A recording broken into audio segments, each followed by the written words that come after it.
اسی طریقے سے یہ سمجھیے کہ جب دین کی اصل حقیقت جو ہے وہ کمزور پڑے گی، اس سے ذہنی رشتہ کمزور پڑے گا، دلی لگاؤ کم ہو جائے گا، تو کچھ اور چیزیں آئیں گی جو اس خلا کو پر کریں گی۔ وہ کیا چیزیں تھیں جو تاریخ بنی اسرائیل میں آئیں؟ وہ تھے اب سفلی اعمال، ٹونے ٹوٹکے، جادو، عملیات، ان کے نتیجے، اس کے ذریعے سے کچھ چیزیں حاصل کرنے کی کوشش کرنا، یہ گویا کہ پرورشن، دین کی پرورشن ہے۔ یہ وہ آکلٹ سائنسز جو ان کے ہاں پر شروع ہوئی، ان کی دلچسپیاں ان چیزوں کے ساتھ ہوتی چلی گئیں۔ یہاں اب بقیہ جو حصہ ہے، اگرچہ یہ بہت طویل آیت ہے جو آ رہی ہے پہلی، لیکن بہرحال اس میں 2 آیتوں پر ہی بقیہ حقوق مشتمل ہے، جس میں سے پہلی آیت بہت طویل ہے۔ یہ ہے وہ شے پھر جو خود ہمارے ہاں بھی آپ دیکھیں گے کہ پھر مذہب کا تعلق جو ہے وہ ان چیزوں کے ساتھ رہ جاتا ہے۔ وہ عملیات ہے، وہ ٹونے ٹوٹکے ہیں، وہ خاص قسم کے جو ہے وہ اعمال قرآنی پر آپ کو پوری کتابیں مل جائیں گی۔ فلاں کام کے لیے اس آیت کا ورد کرو، اور فلاں کام کے لیے جو ہے اس کا چلا کھینچو، اور فلاں کے لیے وہ قرآن مجید پھر اب وہ کتاب ہدایت نہیں، وہ کسی ریولوشن کا مینول نہیں رہا۔ وہ قرآن مجید جو ہے وہ انسانی زندگی کے پیچیدہ مسائل کے حل کے لیے ادھر رجوع نہیں ہو رہا ہے، بلکہ وہ یہ کہ یہ جو آپ کی ضروریات ہیں یا کوئی اپنے مشکلات ہیں، ان کے حل کے لیے اب اس کو ایک ذریعہ بنا کر وہ عملیات، اس کو حوالے سے قرآن مجید جو ہے وہ گویا کہ مسلمانوں کی دلچسپی کا موضوع بنا۔ تو گویا کہ جیسا کہ میں نے عرض کیا تھا کہ یہ ساری چیزیں وہ بتائی جا رہی ہیں کہ جو وہاں ہوئی ہمارے ہاں بھی ہوئی، جیسے کہ حضور نے فرمایا تھا صلی اللہ علیہ وسلم، لَتَتَّبِعُنَّ سُنَنَ مَنْ كَانَ قَبْلَكُمْ، تم لازماً ان لوگوں کی پیروی کرو گے کہ جو تم سے پہلے تھے، یہاں تک کہ اگر وہ گوہ کے بل میں گھسے تھے تو تم بھی گھسو گے۔ اور اس سے بھی آگے بڑھ کر آپ نے بات کہی، میں اسے نہیں دہرا رہا ہوں، دوبارہ بار بار میں بیان کر چکا ہوں۔ لوگوں نے پوچھا حضور کن کے بارے میں فرما رہے ہیں؟ کیا یہ یہود و نصارہ؟ آپ نے فرمایا وہ نہیں تو اور کون؟ جو گمراہیاں ان کی آئیں تمہارے ہاں بھی آئیں گی، جو ان کو مغالطے ہوئے تمہارے ہاں بھی ہوں گے، جو من گھڑت عقائد انہوں نے ایجاد کر لیا تو تم بھی ایجاد کرو۔ گزارش ہے اگر آپ ہمارے چینل پر نئے ہیں تو سبسکرائب ضرور کریں اور ڈاکٹر اسرار احمد رحمت اللہ علیہ کے لیے سورہ فاتحہ پڑھ کر کامنٹ میں آمین لکھنا نہ بھولیں۔ شکریہ۔ اور دوسری حدیث وہ ہے کہ جو حالات ان پر وارد ہوئے وہ تم پر بھی وارد ہو، جیسے عذاب کے کوڑے ان پر پڑے تم پر بھی پڑے گے،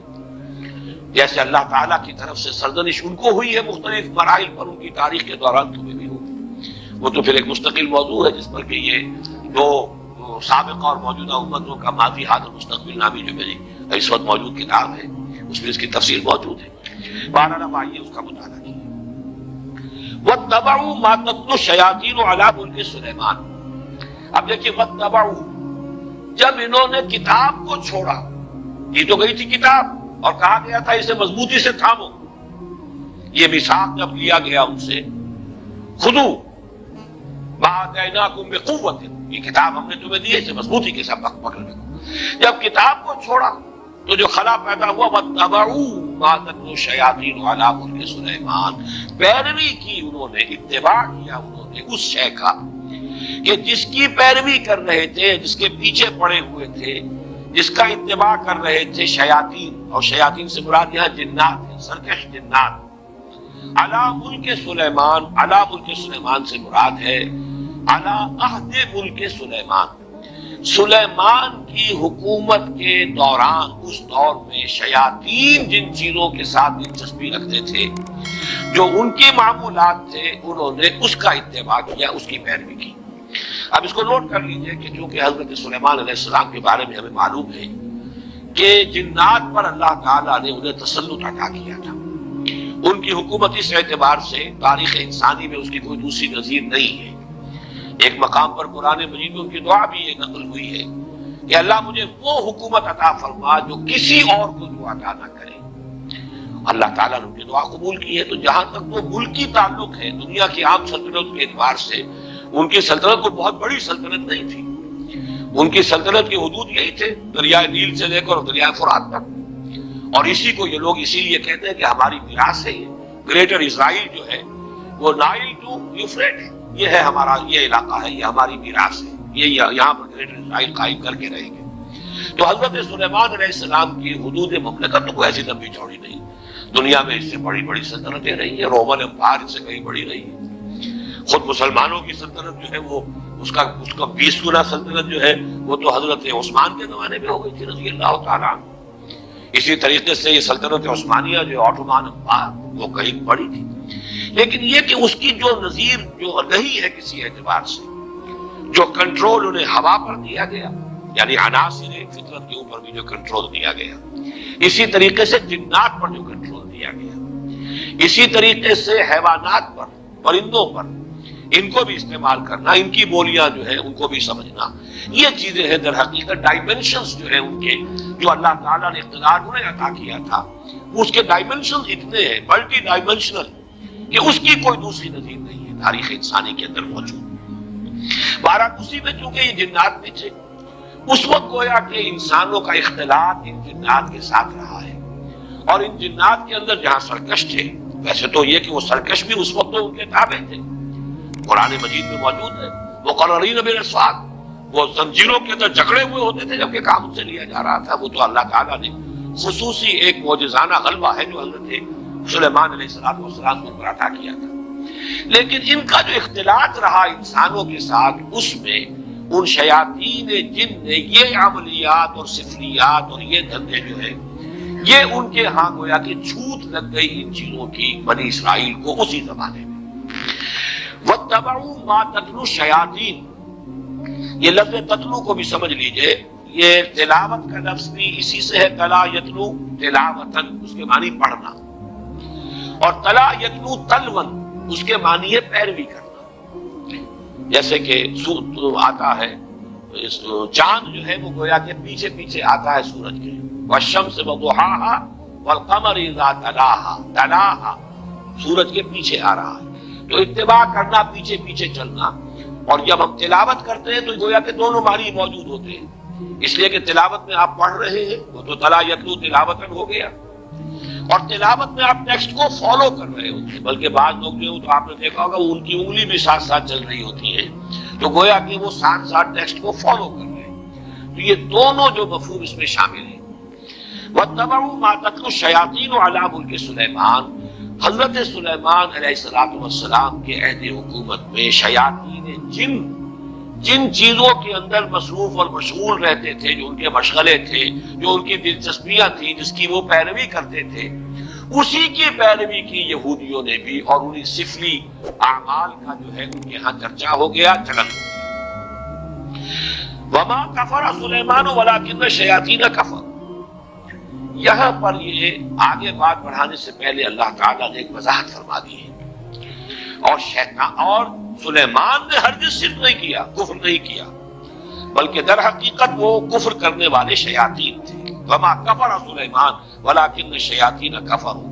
اور شیاطین تھے جنہوں نے کفر کیا، یعنی اگر اس کی نسبت سلیمان کی طرف کی جا رہی ہے تو غلط ہے۔ آپ کے علم میں ہوگا کہ ہمارے ہاں آج تک بھی یہ جو اعمال وغیرہ ہوتے ہیں نقش سلیمانی کے نام سے خاص تعویذ ہوتے ہیں، یہ وہی روایت چلی آ رہی ہے، حضرت سلیمان علیہ السلام کی طرف منسوخ کیا انہوں نے، اور یہودیوں نے خاص طور پر بڑا بڑا ان کے اوپر الزام لگائے ہیں حضرت سلیمان علیہ السلام پر، اور ان کو جادوگر قرار دیا۔ چنانچہ میں یہاں پہ آپ کو مولانا عبد الماجد دریابادی نے جو حوالے دیے ہیں، سلاطین جو ایک یعنی جو چیپٹر ہے تورات کا، اس میں حضرت سلیمان کے بارے میں یہ الفاظ موجود ہیں، اور جب سلیمان بوڑھا ہوا تو اس کی جوروؤں نے اس کے دل کو غیر معبودوں کی طرف مائل کر دیا، اور اس کا دل اپنے خدا کی طرف سے کامل نہ تھا۔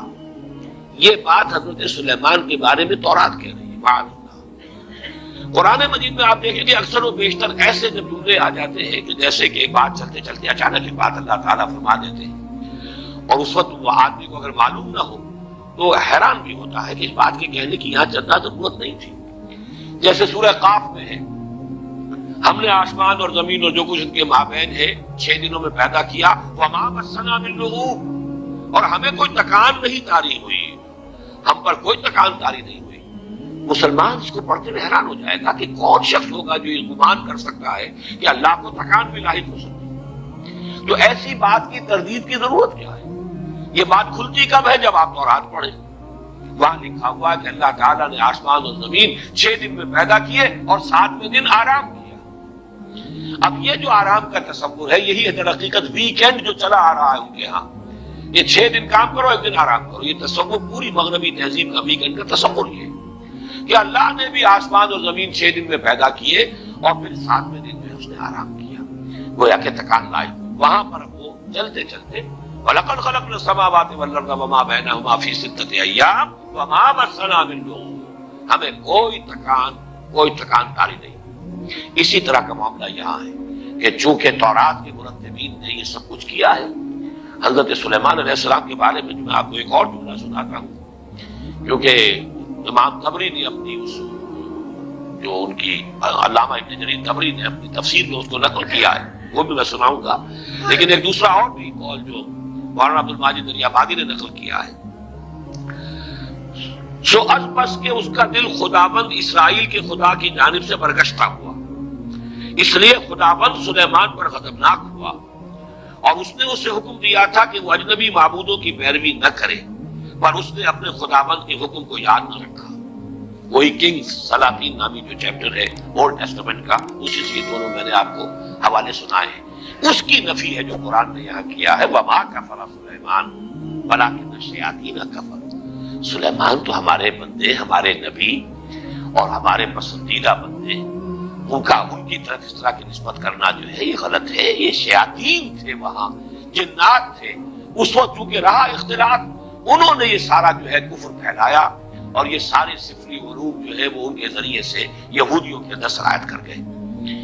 یہاں میں علامہ ابن جریر طبری کا بھی حوالہ آپ کو سنا دوں۔ قال بعض احبار الیہود، علامہ ابن جریر فرماتے ہیں کہ یہود کے بڑے بڑے علماء میں سے بعض نے یہ کہا ہے، وہ یہ کہتے تھے آپس میں، الا تعجبون من محمد، آپس میں گفتگو کرتے ہیں، تمہیں تعجب نہیں ہوتا محمد پر صلی اللہ علیہ وسلم، یزعم ان ابن داؤد کان نبیا، وہ یہ بتا رہا ہے، کہہ رہا ہے محمد صلی اللہ علیہ وسلم کہ ابن داؤد یعنی حضرت داؤد کے بیٹے تھے حضرت سلیمان، وہ نبی تھے۔ وما کان الا ساحرا، وہ تو سوائے ایک جادوگر کے کچھ تھا ہی نہیں۔ سلیمان کی یہ شان ہے جو تورات کے یہ مرتبین جو ہے انہوں نے اپنے ہاں درج کی، تو اس کی نفی قرآن مجید نے یہاں کی ہے۔ جہاں جہاں موقع ملتا ہے، جو بھی پردے ڈال دیے گئے تھے انبیاء کی سیرت و کردار پر یا داغدار کر دیا گیا تھا، قرآن مجید نے ان داغوں کو دھبوں کو دھویا ہے، اور اس کا بھی ایک خاص سبب تھا اصل میں، کیوں بنی اسرائیل نے اپنے انبیاء کی سیرتوں کو داغدار کیا، اس کا سبب بھی سمجھ لیجیے۔ دیوانہ بکار خیش ہوشیار یہ بغیر کسی سبب اور بغیر کسی مقصد کے نہیں تھا۔ جب ان کے علماء کے اندر اخلاقی زوال آیا، انحطاط آیا، اب لوگ ان پر انگلیاں اٹھاتے تھے کہ تم اتنے بڑے عالم ہو کر، اتنے بڑے مذہبی رہنما ہو کر یہ تمہاری حرکت۔ انہوں نے اپنے دفاع میں نبیوں کے اوپر اس طرح کے چھینٹے اڑا کر کہ یہ تو ہوتا ہی ہے، جب نبی ایسے تھے تو اگر ہمارے ذریعے سے کچھ ہو گیا تو کون سی بڑی بات ہو گئی، ہم تو پھر نبی بھی نہیں ہیں۔ یہ اپنے آپ کو بچانے کے لیے در حقیقت، اور یہ اس کی مثالیں اور بھی تاریخ میں آپ کو ملیں گی، میں زیادہ تفصیل میں نہیں جانا چاہتا، لیکن اس وقت صرف یہ وضاحت میں کرنا چاہتا تھا کہ وما کفر سلیمان ولکن الشیاطین کفروا یعلمون الناس السحر، وہ لوگوں کو سحر سکھاتے تھے۔ اب یہ سحر جو ہے جو کہ شریعت محمد صلی اللہ علیہ وسلم میں یہ کفر ہے، آگے آ جائے گا، اس کی وضاحت کی گئی ہے۔ جادو ہے تو حقیقت، لیکن جادو کرنا کفر ہے، اگرچہ اس میں اختلاف ہمارے پاس فقہا کا ہے کہ آیا سیکھا بھی جائے یا نہ جائے، یعنی اس لیے کہ بعض اوقات توڑ کرنا پڑتا ہے کسی جادو کا، تو اگر آپ اس فن کے واقف نہیں ہوگے تو آپ اس کا توڑ کیسے کریں؟ اس حوالے سے تو رائے ہے کہ اس کی معلوم گزارش ہے، اگر آپ ہمارے چینل پر نئے ہیں تو سبسکرائب ضرور کریں اور ڈاکٹر اسرار احمد رحمت اللہ علیہ کے لیے سورہ فاتحہ پڑھ کر کامنٹ میں آمین لکھنا نہ بھولیں۔ شکریہ۔ بات اس کے بارے میں حاصل کی جا سکتی ہے، لیکن بعض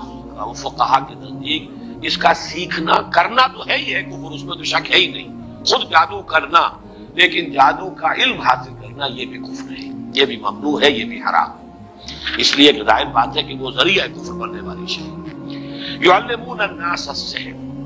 اس کی اصل حقیقت کیا ہے وہ میں ذرا تھوڑی دیر میں آگے جو موضوع آ رہا ہے اس کے حوالے سے بات کروں گا۔ وما انزل علی الملکین ببابل ہاروت و ماروت، یہ ماں جو ہے اس کا عطف ہے واتبعوا ما تتلو الشیاطین، وہ ماں جو آیا تھا انہوں نے پیروی کی اس شے کی جو شیاطین جن جس مشغلوں کے اندر مصروف رہے تھے ان کی پیروی کی، اسی ماں پر وما، یعنی جو انہوں نے پیروی کی تھی ان کی، کہ جو حضرت سلیمان علیہ السلام کے زمانے میں شیاطین جو کچھ سکھاتے تھے اس کی پیروی کی، وما انزل علی الملکین ببابل ہاروت و ماروت، اور پیروی کی انہوں نے اس کی جو نازل کیا گیا دو فرشتوں پر جو ہاروت اور ماروت تھے بابل میں۔ یہاں پہلے میں چاہتا ہوں کہ جو مختلف آراء ہیں وہ بیان کر دوں۔ یہ ملکین جو ہے لام کے زبر کے ساتھ، یہ ہے ہماری جو معروف اور مشہور قرات ہے، دو فرشتے۔ لام کی زیر کے ساتھ اس کے معنی ہو جائیں گے دو بادشاہ۔ یہ دونوں قراتیں سلف میں موجود ہیں۔ جو لوگ اس کو ملکین پڑھتے ہیں اس کا مطلب یہ ہے کہ بابل کے دو بادشاہوں کا ذکر یہاں ہو رہا ہے کہ ان کا یہ شغل تھا جو بھی تھا، جس کا تذکرہ میں بعد میں کروں گا کہ کیا شغل تھا، لیکن ابھی صرف یہ نوٹ کر لیجئے کہ ہمارے ہاں کی مشہور قرات ملکین ہے، اور تقریباً مفسرین کا اجماع اس پر ہے کہ ملکین ہے، یہ فرشتے ہیں دو کہ جو بابل میں اتارے گئے تھے۔ وما انزل علی الملکین ببابل ہاروت و ماروت، اگر تو ملکین پڑھا جائے اس کو دو بادشاہ تو پھر اشکال بہت سے رفع ہو جاتے ہیں، پھر بہت سی چیزیں جو ہیں جو مسائل اس میں پیدا ہوتے ہیں تفسیری، ان کا حل ہو جاتا ہے۔ لیکن جیسا کہ میں نے عرض کیا اگرچہ یہ قرات ہمارے ہاں ہے لیکن اکثر مفسرین کا اجماع یہی ہے کہ یہ ملکین ہی ہے اور یہ مراد اس سے فرشتے ہیں۔ بابل در حقیقت قدیم نام ہے ملک عراق کا، پورے ملک کا نام بھی بابل، اور اس کا جو صدر مقام تھا وہ بھی بیبیلونیا، وہ بھی بابل تھا۔ اسی کے نام سے پورا ملک جو ہے وہ پہچانا جاتا تھا۔ آج بھی اگر آپ مصر میں جائیں گے تو قاہرہ کو مصری مصر کہتے ہیں، مصر اصل میں قاہرہ ہے۔ گویا کہ اگر کسی سے پوچھا کہاں جا رہے ہیں، اگر آپ نے کہیں اسماعیلیہ میں یا کہیں اسکندریہ میں پوچھا کہاں جا رہے ہیں، مصر، یعنی مصر جا رہا ہوں، حالانکہ وہ مصر ہی میں ہے اس وقت، لیکن یہ کہ وہ قاہرہ کو مصر کہتے ہیں۔ اسی طریقے سے یہ بیبیلونیا، یہ بابل جو ہے یہ پورے ملک کا نام بھی تھا اور اس صدر مقام کا بھی۔ یہ صدر مقام جو ہوتا تھا یہ آج کے بغداد سے 60 میل جنوب میں اسی دریائے فرات کے کنارے پر یہ شہر آباد تھا بیبیلونیا۔ تو در حقیقت وہاں چونکہ اب یہ ذہن میں رکھیے کہ فلسطین مغرب میں ہے، شام کا علاقہ ہے، یہ عراق جو ہے یہ اس کے مشرق میں ہے، اس سے مشرق میں پھر ایران ہے۔ ان تین ملکوں کے ساتھ جو ہے معاملہ رہا ہے یہود کی تاریخ کا، کہ یہود پر جب نبوکدنضر جو تھا وہ بادشاہ تھا بیبیلونیا کا، عراق کا، اس نے حملہ کیا تھا 6 صدی قبل مسیح میں، اور اس کے بعد جو اس نے یہ یوں سمجھیے کہ تقریباً حضرت سلیمان علیہ السلام کے 300 برس بعد، حضرت سلیمان کا زمانہ تو یہ تو گویا کہ تاریخ بنی اسرائیل کا جو ان کا گولڈن پیریڈ ہے، سنہری دور، اس کا نقطہ عروج ہے حضرت سلیمان کا دور۔ حضرت سلیمان کے انتقال کے ساتھ ہی ان کی مملکت 2 حصوں میں تقسیم ہو گئی، 2 بیٹوں کے مابین، ایک شمالی اس کا نام اسرائیل تھا اور ایک جنوبی اس کا نام یہودا تھا۔ یہ 2 مملکتیں بن گئی حضرت سلیمان کے انتقال کے فوراً بعد۔ زوال شروع ہوا، پہلے وہ اسرائیل تباہ ہوا، پھر یہ یہودا بھی جو ہے تباہ ہوا ہے نبوکدنضر کے ہاتھوں، اور ہیکل سلیمانی مسمار ہوا، 6 لاکھ آدمی اس نے قتل کیے یہودی، 6 لاکھ کو قیدی بنا کر لے گیا۔ یہ جو قیدی بنا کر لے کر گیا ہے، اور یروشلم میں ایک متنفس باقی نہیں رہا۔ یہ کیپٹیوٹی کا دور جو تھا، اس دور میں انہوں نے جو عراق میں جادو والا معاملہ تھا یہ وہاں پر جا کر سیکھ لیا۔ گویا کہ 2 آتشا ہو گیا یہودیوں کا معاملہ، یہ جنتر منتر، جادو، عملیات، سفریات، آکلٹ سائنسز ان کی جتنی تھی۔ ایک تو یہ کہ جو پہلے سے فلسطین میں موجود تھا یہ معاملہ، یہ انہوں نے وہاں سے شروع کیا، حضرت سلیمان کے زمانے میں ان جنات سے سیکھ لیا۔ اب ظاہر بات ہے کہ مکھی کی سرشت ہے وہ گندگی پر بیٹھتی ہے، جن کی مزاج کے اندر گندگی ہے وہ تو جہاں سے بھی ہوگا گندگی اس کو حاصل کر لے گی۔ حضرت سلیمان کے زمانے میں وہ شیاطین جن سے حاصل کیا۔ اب کیپٹیوٹی کے دور میں انہوں نے مزید جو ہے عراق میں بھی جو بہت بڑا گڑھ تھا اس قسم کی چیزوں کا، وہاں سے بھی انہوں نے سیکھا۔ تو گویا کہ یہ تمام چیزیں ان کے اندر رچ بس گئی، ان کی شخصیتوں کے اندر، ان کے مزاج میں، جسے ہم محاورے میں کہتے ہیں گھٹی میں پڑ گئی۔ وما انزل علی الملکین ببابل ہاروت و ماروت، اور انہوں نے پیروی کی اس کی جو نازل کیا گیا 2 فرشتوں پر جو بابل میں تھے، ہاروت اور ماروت۔ اب یہ کہ وہ کیا نازل کیا گیا اس مسئلے کو سمجھ لیجئے۔ ایک رائے تو یہ ہے ہمارے ہاں، ایک تو خیر قصہ بیان ہوتا ہے، وہ قصہ تو ہمارے اکثر مفسرین نے، وہ یہود کی خرافات میں سے ہے، اس کو سب نے رد کیا ہے، لہذا میں اس کا تذکرہ بھی نہیں کرنا چاہتا۔ عام طور پر جو بات کہی جاتی ہے وہ یہ ہے کہ اللہ تعالیٰ کی چونکہ ایک سنت ہے کہ کسی قوم پر عذاب سے پہلے پھر آخری امتحان، کوئی آخری ٹیسٹ، آخری فتنہ، کہ جس سے ان کے اندر کتنی کچھ خباثت آ چکی ہو وہ ظاہر ہو جائے، اس کے لیے آزمائش کے لیے اللہ تعالیٰ مختلف صورتیں پیدا فرماتے ہیں۔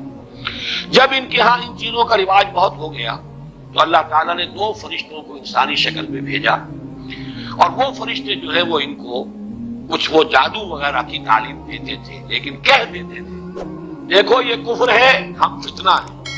مت سیکھو، لیکن یہ کہ اگر سیکھنا چاہتے ہو ٹھیک ہے، اگر تمہاری طلب یہی ہے، تاکہ معلوم ہو جائے کہ ان کی طلب کس شے کی ہے، ان کی اپنی فطرت کس درجے مسخ ہو چکی ہے، اتمام حجت کے لیے کہ بات واضح ہو جائے۔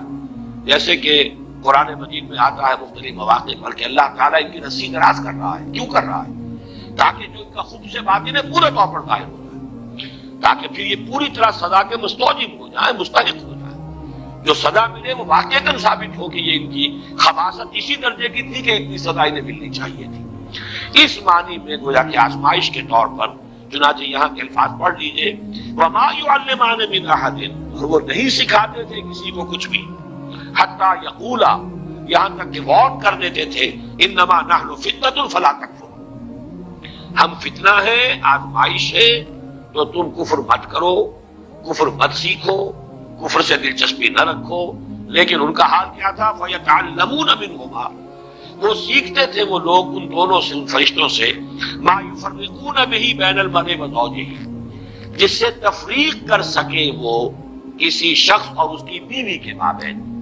اب سفریات کا علم جو ہے وہ تو آپ کو معلوم ہے آج بھی جادو ٹونے ٹوٹکے انہی چیزوں میں چلتے ہیں۔ کسی کے گھر کو اجاڑنا ہے، کسی کے ہاں اولاد نہیں ہو رہی ہے تو وہ دوسرے کے ہاں کی اولاد جو ہے وہ بھی اس کو کھل رہی ہے، اس عورت کو، اس کی اولاد مر جائے اور مجھے اولاد جو ہے وہ مجھے ہو جائے۔ یہ سارے ٹونے ٹوٹکے جو عورتوں کے چل رہے ہوتے ہیں وہ اکثر و بیشتر ان چیزوں کے اندر ہے۔ قرآن مجید نے بھی وہی جو سب سے زیادہ دکھتی ہوئی رکھتی اسی کو پکڑا ہے، فَيَتَعَلَّمُونَ مِنْهُمَا مَا يُفَرِّقُونَ بِهِ بَيْنَ الْمَرْءِ وَزَوْجِهِ، بجائے اس کے کہ گھروں کو آباد رکھے، گھر ہنستا بستا ہے، شوہر اور بیوی کے مابین موافقت ہے، یگانگت ہے، گھر آباد ہے، تو بجائے اس کے کہ وہ اس کو دیکھ کر جو ہے خوش ہو، اس کے اندر کوئی فساد پیدا کرنا، اختلاف پیدا کرنا، ان کے درمیان کوئی دنگا اور لڑائی کی شکل پیدا کرنا، تفرقہ پیدا کر دینا۔ یہ بھی ہو سکتا ہے کہ کوئی شخص جو ہے کسی عورت کی سے خود شادی کا خواہش مند ہو اور اس کے لیے اس نے یہ سارے جو ہے حرکتیں کی ہو، ما یفرقون بھی، اب بھی جو تعویذ بکتے ہیں محبوب قدموں میں آ کر گرے گا، تو وہ تو تعویذ جو ہے وہ انہی چیزوں کے لیے، تو وہ یہ تعویذوں گڈھوں کا کام جو ہے سب سے زیادہ جو اس میں ہاٹ کیکس کی طرح بکنے والے ہیں وہ تو ظاہر بات ہے اسی درجے سے متعلق ہے۔ وَمَا هُم بِضَارِّينَ بِهِ مِنْ أَحَدٍ إِلَّا بِإِذْنِ اللَّهِ، حالانکہ نہیں تھے وہ ضرر پہنچانے والے کسی کو اس کے ذریعے سے مگر یہ کہ اللہ کے حکم سے۔ توحید کا تقاضا یہ ہے کہ کسی شے میں کسی تاثیر کو مستقل نہ مانا جائے جب تک کہ اللہ کا اذن نہ ہو۔ کسی شے میں تاثیر ہونا یہ اور چیز ہے۔ اللہ تعالیٰ نے آگ میں تاثیر رکھی ہے کہ وہ جلاتی ہے، لیکن اس کا جلانا بھی فعل اللہ کے اذن پر منحصر ہے، اللہ نہیں چاہے گا نہیں جلائے گی آگ۔ تو اگر آگ سے اس کی صفت منفک ہو سکتی ہے، جدا ہو سکتی ہے، تو ظاہر بات ہے اور چیزیں جتنی بھی ہیں ان میں تاثیرات تو ہیں، لیکن ان تاثیرات کا بروئے کار آنا، بالفعل نتیجہ خیز ہونا اللہ کی اذن کے بغیر نہیں ہے۔ چونکہ یہود جو ہے وہ توحید کے مدعی ہیں، اور یہ ماننا پڑتا ہے دنیا میں جتنی توحید ان میں رہی ہے، باقی آپ مسلمانوں کے معاملے کو چھوڑ دیجئے، وہ تو پھر ایک یعنی آخری امت ہے اور جس طریقے سے تکمیل ہوئی ہے اور دین کی حفاظت کا اللہ نے انتظام کیا ہے تو وہ معاملہ علیحدہ ہے۔ باقی مسلمانوں کو اس امت محمد صلی اللہ علیہ وسلم کو علیحدہ کر دیجئے تو تاریخ انسانی میں توحید کا اتنا چرچا کسی قوم میں نہیں رہا جتنا یہود میں رہا، اس میں کوئی شک نہیں۔ ان کے ہاں وہ شرک کی وہ دوسری آلائشیں جو ہے توہمات شرک کم آئے، لیکن یہ کہ ان معاملات کے اندر اللہ تعالیٰ نے اسی لیے حوالہ دیا کہ توحید کے اگر قائل تھے تو اس کا تو نتیجہ یہ نکلنا چاہیے کہ کسی شے میں کوئی تاثیر بغیر اذن رب اس کا کوئی ظہور نہیں ہو سکتا، نتیجہ خیز نہیں ہو سکتی۔ لہذا ان معاملات کے اندر دلچسپی لینا در حقیقت توحید کے منافی ہے۔ وَيَتَعَلَّمُونَ مَا يَضُرُّهُمْ وَلَا يَنفَعُهُمْ، اور وہ سیکھتے تھے وہ چیزیں جو انہیں نقصان پہنچاتی تھی، فائدہ نہیں پہنچاتی تھی۔ وَلَقَدْ عَلِمُوا لَمَنِ اشْتَرَاهُ مَا لَهُ فِي الْآخِرَةِ مِنْ خَلَاقٍ، حالانکہ وہ خوب جانتے تھے کہ جو کوئی بھی ان چیزوں کو اختیار کرے گا، خریدے گا، ان سے دلچسپی رکھے گا، اس کا آخرت میں کوئی حصہ نہیں۔ یعنی شریعت موسوی میں ان چیزوں کو حرام کر دیا گیا تھا اسی طریقے سے جس طریقے سے کہ شریعت محمدی میں جادو حرام ہے۔ میں اس کا بھی حوالہ آپ کو سنا دوں گا۔ وَلَبِئْسَ مَا شَرَوْا بِهِ أَنفُسَهُمْ لَوْ كَانُوا يَعْلَمُونَ، اور بہت بری شے تھی وہ جس کے عوض کے انہوں نے اپنے آپ کو فروخت کر دیا۔ یعنی دنیاوی مفادات، دنیاوی لذتیں، جو بھی دنیا کی گھٹیا آرزویں، خواہشات ہیں، ان کے عوض اپنے مستقبل کو، اپنی آخرت کو، اپنی ابدی زندگی کو برباد کیا۔ وَلَبِئْسَ مَا شَرَوْا بِهِ أَنفُسَهُمْ، گویا کہ اپنے آپ کو بیچ ڈالا، اپنے آپ کو جہنم کا ایندھن بنا دیا ان چیزوں کے لیے، ان کی طلب میں، ان کے حصول کے لیے۔ لَوْ كَانُوا يَعْلَمُونَ، کاش کہ یہ جانتے ہوتے، انہیں علم حقیقی حاصل ہوتا۔ وَلَوْ أَنَّهُمْ آمَنُوا وَاتَّقَوْا لَمَثُوبَةٌ مِّنْ عِندِ اللَّهِ خَيْرٌ، اور اگر اس کے برعکس وہ ایمان اور تقویٰ کی روش اختیار کیے رہتے۔ اب یہ گویا کہ مجھ سے اور آپ سے بھی کہا جا رہا ہے اور امت مسلمہ سے کہا جا رہا ہے کہ بجائے ان چیزوں میں دلچسپی رکھنے کے، اگر ایمان، تقویٰ، جہاد، احسان، جو اللہ نے دین کے لیے جو یہ مقامات جو ہیں، مقامات بلند جو تمہارے لیے جن کا راستہ کھول دیا ہے، ان کی طرف توجہ رکھو، ان گھٹیا چیزوں کی طرف کوئی میلان نہ ہو، کوئی توجہ نہ ہو۔ وَلَوْ أَنَّهُمْ آمَنُوا وَاتَّقَوْا لَمَثُوبَةٌ مِّنْ عِندِ اللَّهِ خَيْرٌ، تو جو بدلہ اور ثواب اور اجر اللہ کی طرف سے ملتا کتنا بہتر ہوتا۔ لَوْ كَانُوا يَعْلَمُونَ، کاش کہ انہیں معلوم ہوتا۔ میں نے وہ جو عام اس کی جو ایک تفسیر ہے اس کے حوالے سے تو یہ بات پوری کر دی۔ اس موضوع پر یہ کہ کیا چیز تھی جو نازل کی گئی تھی فرشتوں پر، ہاروت اور ماروت پر، اگر انہیں فرشتے ہی مانا جائے جیسا کہ اکثر مفسرین کا اجماع ہے۔ اس موضوع پر میں سمجھتا ہوں کہ مولانا امین احسن اصلاحی صاحب نے جو رائے ظاہر کی ہے وہ بہت مضبوط ہے، قوی ہے، اور وہ یہ ہے کہ اصل میں ایک علم وہ بھی ہے جسے ہم کلمات کی تاثیرات کا علم کہتے ہیں، روحانی اثرات، جیسے مادی چیزیں ہیں، میٹر ہے، فزیکل کمپاؤنڈز ہیں، کیمیکل کمپاؤنڈز ہیں، ہر شے کی اپنی پراپرٹیز ہیں، ان کی تاثیرات ہیں۔ ایسے کلمات کے بھی کچھ خواص ہیں، جیسے آپ کو معلوم ہے ساؤنڈ ہے، آواز ہے، اس کی اپنی ایک تاثیر ہے۔ ایک آواز ہے کہ جس سے طبیعت کے اندر انشراح پیدا ہو جاتا ہے، خوشی ہوتی ہے۔ آخر یہ موسیقی میں کیا ہوتا ہے؟ وہی آواز ہے، کسی اور آہنگ میں آئی ہے، دل افسردہ ہو جاتا ہے، غم کی کیفیت جاری ہو جاتی ہے آواز۔ آواز ہی کی تاثیر ہوتی ہے، آواز ہی کی تاثیر یہ ہے۔ اسی طریقے سے کلمات، ان کی کچھ تاثیرات ہیں۔ ایک تو معنی، اس لفظ کے یہ معنی ہے، اس لفظ کے یہ معنی ہے، اس لفظ کے یہ معنی ہے، اس لیے کہ ہم نے ان الفاظ کو وضع کیا ہے کچھ چیزوں کا مسمى بنا کر۔ یہ گھڑی ہے، یہ اینک ہے، لیکن یہ کہ یہ کلمات کی کوئی روحانی تاثیرات بھی ہے بالفعل، ان کا انکار نہیں کیا جا سکتا۔ ان تاثیرات کا استعمال ہے کہ جو ان اعمال کے اندر ہوتا ہے، ان تاثیرات کو، ان کی جو ظاہر بات ہے کہ اسی کو غلط استعمال جادو کی شکل میں ہوتا ہے، انہی کلمات کا استعمال ہے، ان کے اندر تاثیرات ہیں، ان کا ایک استعمال جادو کے لیے ہو رہا ہے۔ لیکن ایک زمانے میں ضرورت پیش آتی ہے مختلف طور پہ، جیسا کہ ہندوستان میں بھی ہمیں معلوم ہے کہ ایک حد تک یہ علم بھی دیا گیا یا لوگوں نے حاصل کیا دشمنوں کا، مخالفوں کا توڑ کرنے کے لیے۔ ہندوستان میں جو بھی سنیاسی، انہوں نے جو بھی نفسیاتی ایکسرسائز کی ہوئی تھی، جس طرح کی جو بھی چلہ کشی کی ہوئی تھی، اس سے جو بھی لوگوں کے اوپر اپنی روحانیت کا ایک جو ہے وہ فسوطانی کیا ہوا تھا، روب ڈالا ہوا تھا۔ اب ظاہر بات ہے کہ اس روب کو توڑے بغیر یہاں ہمارے صوفیہ اسلام کی تبلیغ نہیں کر سکتے تھے، لہذا انہوں نے ان چیزوں کا علم حاصل کیا ایک درجے میں، اور ان کو حاصل کر کے اور پھر ان کا جو ہے مقابلہ کر کے انہیں اس میدان میں بھی شکست دی، اور اس کے بعد یہ ہے کہ ان کے لیے راستے کھل گئے کہ پھر انہوں نے دین کو سمجھا اور دین کی طرف آئے، اور جو اصل دین ہے اس کی تعلیم بھی ان تک پہنچ گئی۔ اسی طریقے سے آپ کو معلوم ہے ہندوستان میں یہ قوالی کا رواج کیوں ہوا؟ ہندو مزاج کے اندر یہ موسیقی جو ہے وہ ان کے مذہب کے ساتھ ملی ہوئی ہے، رچی بسی ان کے مزاج کے اندر. اس کے حوالے سے وہ ان کی پوری عبادات بھی جو ہے وہ بھجن ہے یا جو اور جس طریقے سے ہے وہ ان کے ہاں اس طرح ان کی طبیعت ثانیہ بن چکے تھے کہ اس طریقے سے ان تک بات پہنچانے کے لیے کچھ لوگوں نے اس راستے کو اختیار کیا. اگرچہ وہ شروع میں جو یہ قوالی ہوتی تھی اس میں یہ مضامین نہیں ہوتے تھے، انسٹرومنٹل میوزک نہیں تھا، وہ صرف یہ کہ ظاہر بات ہے کہ وہ میوزک جو اللہ تعالیٰ نے انسان کی اپنی آواز میں رکھ دیا ہے، جس کے لیے فرمایا گیا کہ قرآن مجید کو مزین کرو، زین القرآن باصواتکم، قرآن مجید کو اچھی سے اچھی آواز میں خوشنہانی کے ساتھ پڑھو تاکہ قرآن مزین ہو جائے. قرآن کے اندر جو اس کے صوتی آہنگ ہے اس کی اپنی تاثیر ہے. ایک اچھا قاری قرآن پڑھ رہا ہو اس کے اثرات چاہے سمجھا نہ ہو آپ نے، سمجھنا اپنی جگہ پر ایک اور سورس ہے علم کا اور وہ ضروری ہے. قرآن اسی لیے نازل کیا گیا ہے لیتدبروا آیاتہ، تاکہ اس کے آیات پر غور کیا جائے. یہ جو ہے اس کی ترجیحات کے اندر تو رہے گا، لیکن یہ کہ اس کی قرات کے اندر اپنی ایک تاثیر ہے، اس کا انکار کرنا درست نہیں ہے. اگر اس کی کوئی تاثیر نہ ہوتی تو اتنی تاکید نہ ہوتی. من لم یتغن بالقرآن فلیس منا، جو قرآن مجید کو اچھی آواز سے حسن صوت سے نہیں پڑھتا وہ ہم میں سے نہیں ہے. اس درجے تاکید، بلکہ جیسا کہ حضرت ابو موسیٰ اشعری رضی اللہ تعالیٰ عنہ کی تحسین فرمائی حضور نے کہ ایک رات آپ مدینے میں گلیوں میں جب آپ کچھ گشت فرما رہے تھے تو حضرت ابو موسیٰ اشعری رضی اللہ تعالیٰ عنہ وہ تہجد کی نماز میں قرآن پڑھ رہے تھے اور اس اللہ تعالیٰ نے انہیں ایسی آواز دی تھی کافی دیر تک حضور وہاں کھڑے سنتے رہے. ظاہر بات ہے مکان تو ایسے تو نہیں تھے ہمارے، وہ تو ہے کہ کسی کا کمرہ ہے کہ کوئی کوٹھڑی ہوتی تھی، حجرات تھے، اس کے اندر جو بھی وہ پڑھ رہے تو باہر گلی میں سنائی دے رہا.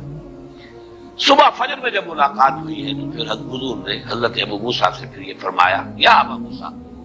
انک قد اوتیت مزمارا من مزامیر آل داؤد، اے ابو موسیٰ آپ کو تو تمہیں تو اللہ تعالیٰ نے آل داؤد کے سازوں میں سے ایک ساز عطا کیا ہے. یہ ساز جو ہے گلے میں تمہارے یہ ساز ہے، تو یہ جو فطری ساز تھا اصل میں اس کا استعمال کیا گیا تھا اور اس کے ذریعے سے اس کا بہترین استعمال کیا گیا. بعد میں اس کے ذریعے اضافے ہوتے چلے گئے. وہ میں موجودہ قوالی کو نہیں کہہ رہا بلکہ جو آغاز تھا قوالی کا وہ اس انداز میں ہوا. اسی طریقے سے گویا کہ کچھ کلمات کی تاثیر اور اس کے جو خواص ہیں ان کا کوئی تھا جو ایک زمانے میں ان کو دیا گیا ہے. ورنہ جادو کے بارے میں جیسا کہ میں نے عرض کیا یہ کتاب استثناء جو ہے یعنی فلسطین میں صحرائے سینا میں جبکہ ابھی تھے بنی اسرائیل، حضرت موسیٰ علیہ السلام ساتھ تھے، اس وقت انہیں جو ہدایات کی گئی تھی ان میں سے یہ ہے جب تو اس ملک میں جو خداوند تیرا خدا تجھ کو دیتا ہے پہنچ جائے تو وہاں کی قوموں کی طرح مکروہ کام کرنے نہ سیکھنا. تجھ میں ہرگز کوئی ایسا نہ ہو جو اپنے بیٹے یا بیٹی کو آگ میں جلوائے. اب دیکھیے یہ عمل آج بھی روافظ کے ہاں یہ آگ پر چلنے کا جو رواج ہے، بعض جو ہے اس طرح کے کرتب دکھائے جاتے ہیں اور ظاہر بات ہے جو حالات جو ہے ان سے آپ متاثر ہوتے ہیں. آگ کے اوپر انگاروں کے اوپر چل رہے ہیں، یہ اعمال کہاں سے چلے آ رہے ہیں؟ یہ حضرت موسیٰ علیہ السلام کو حضرت مسیح سے 1400 برس قبل یہ بتایا جا رہا ہے. تجھ میں ہرگز کوئی ایسا نہ ہو جو اپنے بیٹے یا بیٹی کو آگ میں جلوائے، یا فال گیری یا شگون نکالنے والا یا افسوگر یا جادوگر یا منتری یا جنات کا آشنا یا رمال یا ساحر ہو، کیونکہ وہ سب جو ایسے کام کرتے خدا کے نزدیک مکروہ ہیں اور انہی مکروہات کے سبب سے خداوند تیرا خدا تیرے سامنے سے ان کو نکالنے پر ہے. یعنی یہ جو اصل میں فلسطین میں جو قوم آباد تھی، فلسطین حضرت یوشع ابن نون جوشع جو جانشین تھے حضرت موسیٰ علیہ السلام کے، ان کے ہاتھوں جب فتح ہوا ہے تو فلسطین میں جو قومیں اس وقت آباد تھی ان میں یہ اعمال موجود تھے.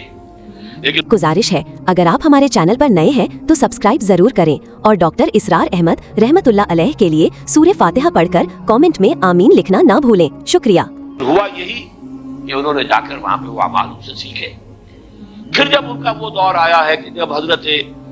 طالوت کو جالوت کے مقابلے کے لیے اللہ کے جو نبی اس وقت سموئیل نبی انہوں نے معین کیا ہے، تو جو اصلاحات ان کے ذریعے سے ہوئی ہے اور ساؤل اصل میں نام ہے تورات میں حضرت طالوت کا، ساؤل نے جنات کے آشناؤں اور افسوگروں اور جادوگروں کو ملک سے خارج کر دیا تھا. پرچ ہوئی ہے جو ان کا جو گولڈن پیریڈ شروع ہوا حضرت طالوت، حضرت داؤد، حضرت سلیمان، یہ 100 برس کے ان کے گولڈن پیریڈ. تو یہ برج کر دی گئی تھی. لیکن پھر حضرت سلیمان علیہ السلام کے زمانے میں وہ جنات کے ساتھ بھی ان کا خلا ملا ہوا. پھر وہ شیطانی اعمال، سحری اعمال، وہ جادو کو ٹونے ٹوٹکے آ گئے. اور 2 عرصہ ہو گیا معاملہ یہ، جب یہ عراق میں رہے، بیبیلونیا میں، کیپٹیوٹی میں، حالت اسیری میں. پھر وہاں پر جو معاملہ اپنی انتہا کو پہنچا تو اللہ تعالیٰ نے پھر وہاں پر جو ہے ان فرشتوں کو، جو معروف تفسیر ہے اس کے مطابق فتنہ بنا کر بھیجا. اور دوسری رائے جو مولانا اصلاحی صاحب کی ہے کہ اصل میں وہ فرشتوں پر جو چیز نازل کی گئی تھی، بہرحال وہ ساحری جادوگری نہیں ہو سکتی، بلکہ معلوم ہوتا ہے کہ انہی کلمات کے خواص کا علم تھا جو ایک زمانے میں ان کو اس لیے تلقین کیا گیا کہ اس کے ذریعے سے وہ دشمنوں کا توڑ کر سکیں، دشمنوں کا مقابلہ کر سکیں، اس کو صحیح مقصد کے لیے استعمال کر سکیں. لیکن جب ان کی ذہنیت بس ہوئی، انہوں نے اسی کو برے مقاصد کے لیے، غلط مقاصد کے لیے، جیسے 2 دھاری تلوار ہے، آپ اسے کسی اچھے مقصد کے لیے بھی استعمال کر سکتے ہیں، لیکن جب آپ کی اپنی ذہنیت بس ہو جائے گی تو اسی کو آپ کسی غلط کام کے لیے استعمال کریں گے. تو پھر وہ ہوتے ہوتے وہ جادوگری اور وہ یہ سفلی اعمال اور آکلٹ سائنسز، ان سب کا معاملہ جو ہے ان کے یہاں رواج پا گیا. بس یہ وہ رائے ہے کہ جو میں نے سمجھا کہ وہ میں آپ کے سامنے لے آؤں. مجھے مولانا امین حسن اصلاحی صاحب کی اس رائے سے اتفاق ہے. باقی اب اصل میں یہ سمجھ لیجئے، جو میں نے بات شروع میں عرض کی تھی، علم کے بارے میں قرآن مجید جو واضح کرتا ہے وہ یہ ہے کہ علم صرف 2 ہے. تیسری کسی شے کے پیچھے پڑنا یہ در حقیقت اللہ تعالیٰ کے حکم کی خلاف ورزی ہے، یہ جن کو آکلٹ سائنسز کہا جاتا ہے. اسی لیے حضور نے فرمایا جس کسی نے کسی نجومی کی بات کی تصدیق کی، اس نے میرے لائی ہوئی شے کی تکذیب کی. اب یہ چاہے وہ ہاتھوں کی لکیروں کا علم ہو، چاہے وہ اب ہمارے ہاں اس کو بھی سائنس کہہ دیتے ہیں، سائنس آف نمبر، اگر جب اس کو واضح کریں گے تو پھر وہ آکلٹ سائنسز کا لفظ آتا ہے. اور یہ ہاروسکوپس بنے ہوتے ہیں، اور یہ جو ہر اخبار کے اندر چلے آ رہے ہیں، اور فلاں کا یہ ہے اور فلاں کا وہ ہے، یہ مختلف حوالوں سے جو ہے وہ قسمتیں ہیں، فال گیری ہے، یہ تمام چیزیں جو ہے در حقیقت یہ اس دائرے میں آتی ہیں کہ جن سے دلچسپی رکھنا گویا کہ دین کے مقاصد کے برعکس حضور کے وہ الفاظ ان سب کے اوپر آئیں گے. اگرچہ یہ سب غلط نہیں ہے، ان کے اندر تاثیرات ہیں، حقیقتیں ہیں. حقیقت ہونا کسی شے کا اور ہے، اور کسی شے کا جائز اور حلال ہونا اور ہے. جب قرآن مجید تو شراب کے بارے میں کہتا ہے کہ اس میں کچھ نفع بھی ہے، ومنافع للناس، لوگوں کے لیے کچھ فائدے ہیں، لیکن اسمہما اکبر من نفعہما، ان کا گناہ کا پہلو جو ہے وہ ان کے نفع کے پہلے سے جوئے کا بھی اور شراب کا بھی وہ زیادہ ہے، لہذا وہ حرام کر دیے گئے. تو اسی اعتبار سے ان تمام چیزوں کے اندر جو بھی کوئی تاثیر ہے، کوئی ایفیکٹ ہے، کوئی ہے واقعتاً، وہ اپنی جگہ پر اس کی آپ نفی نہ کریں، لیکن ان سے دلچسپی رکھنا، اس کے پیچھے لگنا، اس پہ یقین رکھنا، یہ چیزیں جو ہے پھر انسان کے اندر جس طرح کا ایک وہمی سا مزاج پیدا کر دیتی ہے. پھر اس کے اندر سے وہ عمل کی جو ایک قوت ہے اور ایک ارادہ اور عزم، اس کو جس طریقے سے دیمک جو ہے لکڑی کو کھا جاتی ہے، اس طریقے سے یہ دلچسپیاں پھر انسان کے اندر سے اس عزم اور ارادے اور جد و جہد اور عمل، اس سے انسان کو جو ہے بیگانہ کر دیتی ہے. تو ان کو ہمارے ہاں حرام قرار دیا گیا. تو علم 2 کون سے ہیں؟ یا ایک علم وہ ہے جو آپ نے تجرباتی علم حاصل کیا، ان السمع والبصر والفؤاد کل اولئک کان عنہ مسئولا. اسی لیے وہاں فرمایا گیا ولا تقف ما لیس لک بہ علم، مت پیچھے پڑو، مت دلچسپی رکھو ان چیزوں سے جس کے لیے تمہارے پاس کوئی علم نہیں. اس لیے کہ علم کے لیے اللہ تعالیٰ نے تمہیں جو ذرائع دیے ہیں، ان السمع والبصر والفؤاد کل اولئک کان عنہ مسئولا. اور اس مرتبہ جو منتخب صاحب کا درس میں نے مکمل کیا ہے، میں واضح کر چکا ہوں اپنی رائے کہ فؤاد کا ترجمہ جو عام طور پر دل کیا گیا، مجھے اختلاف ہے. میرے نزدیک فؤاد جو ہے در حقیقت وہ یہ عقل ہے. فائدہ ہوتا ہے کسی شے سے کوئی شے اخذ کر لینا. آپ نے دیکھا ہوگا پرانے زمانے کی کتابوں میں کوئی چیز لکھی گئی، اس کے بعد فے کا نشان ڈال کر اب کوئی آگے جڑ آ رہا ہے، یعنی فائدہ. اس بات سے یہ ایک نتیجہ یہ نکل رہا ہے، اس کو پلے باندھتے چلو، یہ فائدہ جو ہے یہاں سے حاصل کر لو پھر آگے بڑھو. تو وہ فے لگا ہوتا فائدہ کے لیے. فائدہ کیا ہے کہ آپ نے جو بھی سینس ڈیٹا آپ کو حاصل ہوا اور آپ نے اس کو پروسیس کر کے اس سے نتیجہ نکالا، یہ ہے در حقیقت یہ فؤاد کا کام ہے. یہ ہے انسان کا ایکوائرڈ نالج، اکتسابی علم. دوسرا علم ہے وحی کا جو اللہ کی طرف سے گیون ہے، یہ ریویلڈ نالج ہے. اس کے لیے ہم قرآن اور سنت، اس لیے کہ سنت کو ہم سمجھتے ہیں کہ وہی جو ہے وہی جلی بھی ہے، وہی خفی بھی ہے۔ حضور صلی اللہ علیہ وسلم کو قرآن بھی دیا گیا ہے اور اللہ تعالیٰ کی طرف سے آپ کو اور بھی وہی خفی ہوگی، اور وہ آپ کو جو سنت سے جو چیز ثابت ہو جائے گی یا وہ ہے اور یا پھر وہ شے جو ہمارے تجرباتی علوم اور ہماری عقل اور ہماری سمع اور بصر کے نتیجے میں جو چیز حاصل ہے۔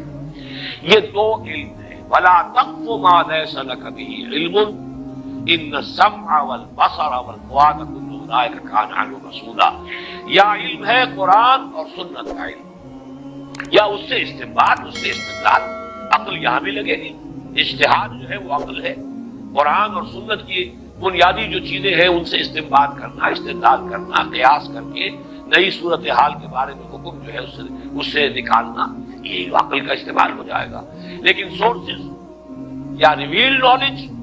وہی خفی ہے، وہی جلی، لیکن وہی خفی نبی کی، کسی اور ولی اللہ کی وہی خفی جو ہے وہ حجت نہیں ہے۔ کوئی بڑے سے بڑا ولی ہو، بڑے سے بڑا اس کا کشف ہو، بڑی سے بڑی اس کو جو ہے وہ بشارت ہو گئی ہو، دین میں حجت نہیں ہے۔ حجت اللہ کی کتاب اور اس کے رسول صلی اللہ علیہ وسلم کی سنت۔ اور ادھر ان السمع والبصر والفؤاد، ان دو کے علاوہ تیسرا یہ سارا دائرہ جو ہے، یہ چاہے اپنی جگہ پر اس میں کوئی تاثیرات ہے، حقیقت ہے، لیکن یہ کہ یہ چیزیں جو ہے ممنوع ہے، جس کو کہ یہاں پر کفر کے درجے میں کہا گیا وما کفر سلیمان ولکن الشیاطین کفروا، اور جو آخری الفاظ تھے وَلَقَدْ عَلِمُوا لَمَنِ اشْتَرَاهُ مَا لَهُ فِي الْآخِرَةِ مِنْ خَلَاقٍ۔ میں نے آپ کو کتاب استثناء ڈیوٹرانومی کا وہ اقتباس بھی سنا دیا ہے، جو حضرت موسیٰ علیہ السلام کے زمانے میں انہیں کہہ دیا گیا تھا کہ ان چیزوں کی طرف نہ جانا، ان سے دلچسپی نہ لینا۔ ان کے علم میں تھا یہ